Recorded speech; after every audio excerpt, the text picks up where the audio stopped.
just ask our audience a question, first of all, if you'd raise your hands. How many of you believe in God? Okay, a forest of hands. So, Richard Dawkins, these people are deluded. Every single one of them.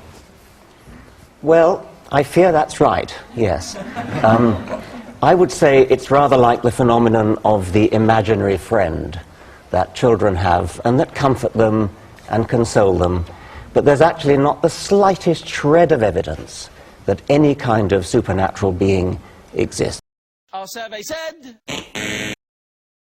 There are quite a number of different arguments for the existence of God. Let me just list some of them that I've defended in my work.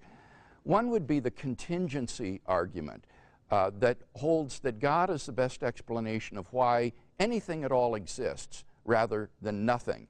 A second would be the cosmological argument, which argues that God is the best explanation for the origin of the universe at some time in the finite past.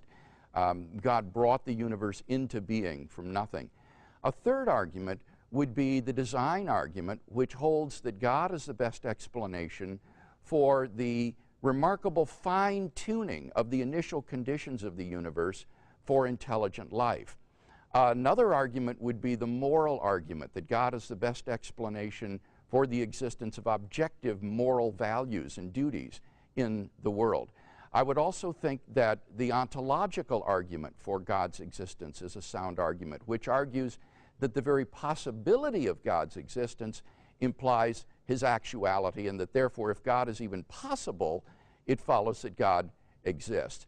And finally, as I said, I think we can know that God exists through personally experiencing him as a kind of properly basic belief, in the same way that I know that the external world exists or that the past is real.